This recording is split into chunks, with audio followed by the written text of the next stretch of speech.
당국의 가계대출 규제 강화 속에서도 지난달 전 금융권 가계대출 증가폭이 다시 확대됐습니다.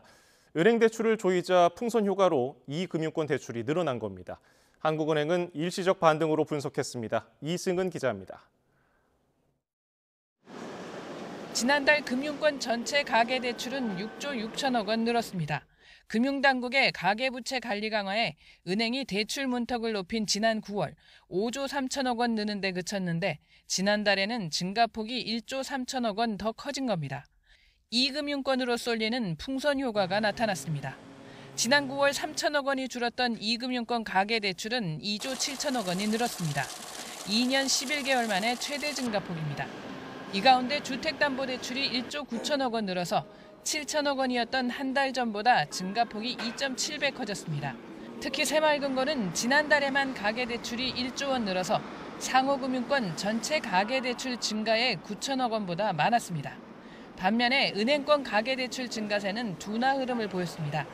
예금은행 가계대출 잔액은 1,139조 5천억 원으로 한 달 전보다 3조 9천억 원 느는 데 그쳤습니다. 지난 9월 5조 6천억 원에 비해서는 증가폭이 크게 줄었습니다. 특히 6조 원이 넘었던 주택담보대출 증가액은 3조 6천억 원으로 확 줄었습니다. 한국은행은 지난달 전 금융권 가계대출 증가폭이 커진 건 부실채권 정리, 추석 상여금 유입 등 계절적 요인이 사라지면서 나타난 일시적 반등으로 분석했습니다. 주택담보대출이 계속 줄고 있어 가계대출의 전반적 둔화세가 이어지고 있다고 평가했습니다. 이미 체결된 주택거래 관련해서 실수요자의 자금 조달 필요성을 고려한다면 대출 수요가 상대적으로 대출이 용이한 업권으로 일부 이동하는 것은 불가피한 측면이 있습니다.